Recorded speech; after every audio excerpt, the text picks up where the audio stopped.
तर हे मनालीमधलं हॉटेल पलचन.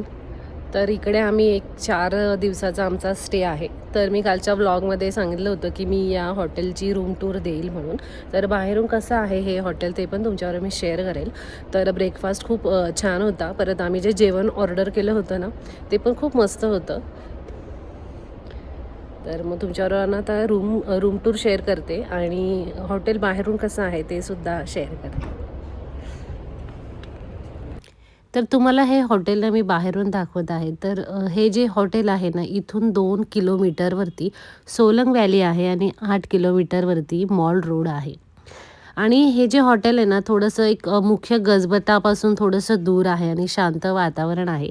आणि याच हॉटेलचं ना कॅफेसुद्धा आहे तिकडे आणि इकडे समोर जे आहे ना, ते रेस्टॉरंट आहे. तर हे रेस्टॉरंट आणि कॅफे हे या हॉटेलपासून वेगळंच आहे, यांचंच आहे. पण या हॉटेलमध्ये सुद्धा जे आम्ही पॅकेज घेतलेलं आहे, त्यामध्ये आम्हाला ब्रेकफास्ट इन्क्लुडेड आहे आणि इथेच आम्ही डिनर करत होतो. तर हा जो आहे ना, आम्ही जो रूम बुक केला त्याची टूर देत आहे मी. तर अगदी प्रशस्त असा हा रूम आहे. तर रूम ना खूप प्रशस्त आहे. लाइटिंग सुद्धा खूप सुंदर आहे. बेड खूपच आरामदायी आहे खरंच. आणि तसंच ना इथे त्यांनी सिटिंग एरिया दिलेला आहे. बाहेर गॅलरीमध्ये टीव्ही, वॉर्डरोब आणि मिरर व्यवस्थित दिलेले आहे. त्याचं टी, कॉफी मेकर, पिण्याचं पाणी आणि आम्ही इथे गरम पाणीच करून पीत होतो. एवढी थंडी होती. तसंच तुम्ही आता बाथरूम पाहू शकता. अगदी स्वच्छ आणि नीटनेटकं असं हे बाथरूम आहे आणि दिवसभर गरम पाणी होतं आणि हीटर जे आहे ना दिवसभर या रूमचं चालू होतं. तर हा समोर दिसत आहे असा एवढा मोठा असा वॉर्डरोब आहे. तर हे ना 5 स्टार हॉटेल आहे. तर मी खूप वेळा हॉटेलचे जे चार्जेस असतात किंवा जे आम्ही पॅकेज घेतले, कितीचं घेतले ते मी नाही शेअर करत.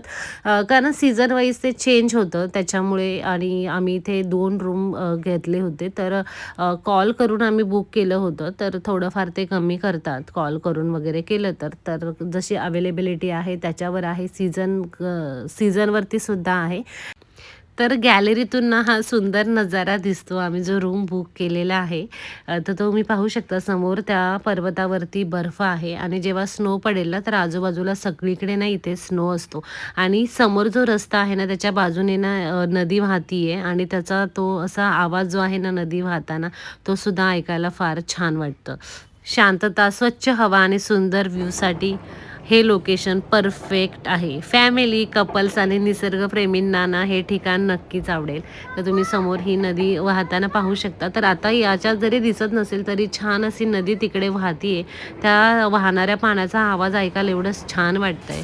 तर ना हॉटेलची सर्व्हिस जी आहे ना ही पण खूप चांगली आहे. हाऊसकीपिंगची टीम प्रोफेशनल आहे आणि लगेच लागेल ती मदत ते करतात.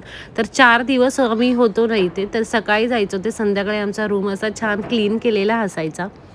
तर हॉटेलच्या डायनिंगचं बोलायचं तर आम्ही आमच्या पॅकेजमध्ये अनलिमिटेड ब्रेकफास्ट होता आणि जो डायनिंग एरिया आहे ना अगदी प्रशस्त आहे आणि यांचं जेवणसुद्धा चविष्ट आणि ताजं जेवण. तर अनलिमिटेड ब्रेकफास्टमध्ये ना खूप त्यांच्या ज्या आहेत ना फूडच्या खूप ऑप्शन होते आणि पोट भरून आम्ही जे खायचो तिथे ते दुपारी अगदी 2-3ला जेवायचो. पण आम्ही डिनर याच हॉटेलमध्ये करायचो. कारण खरंच मी हे रेकमेंड करेल तुम्हाला हॉटेल राहण्यासाठी सुद्धा आणि रात्रीच्या जेवणासाठी सुद्धा एवढं छान जेवण आहे यांचं.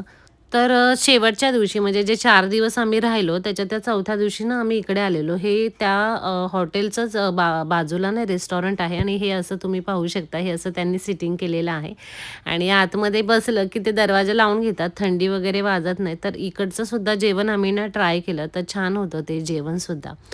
तर मनालीला यायच्या आधी खूप सारे हॉटेल्स आम्ही Googleवरती वगैरे सर्च केले होते. तर यांचा ना रिव्ह्यूसुद्धा चांगला होता आणि खास करून रूममध्ये असणारं हीटर आणि बाथरूममधलं ते गरम पाणी हे खूप गरजेचं आहे. मनालीमध्ये जर तुम्ही रूम बुक करणार असेल, तर खरंच स्वच्छता, सर्व्हिस आणि आजूबाजूचं हे छान वातावरण त्यामुळे मी हे हॉटेल तुम्हाला नक्कीच रेकमेंड करेल. तर हे जे हॉटेल आहे ना, hotel Palchan member of Radisson हे असं त्याचं नाव आहे. हॉटेल रूम टूर चा व्लॉग कसा वाटला कमेंट करून नक्की सांगा. व्हिडिओ लाईक करा, शेअर करा आणि चॅनलला सबस्क्राईब केलं नसेल तर नक्की सबस्क्राईब करा. धन्यवाद.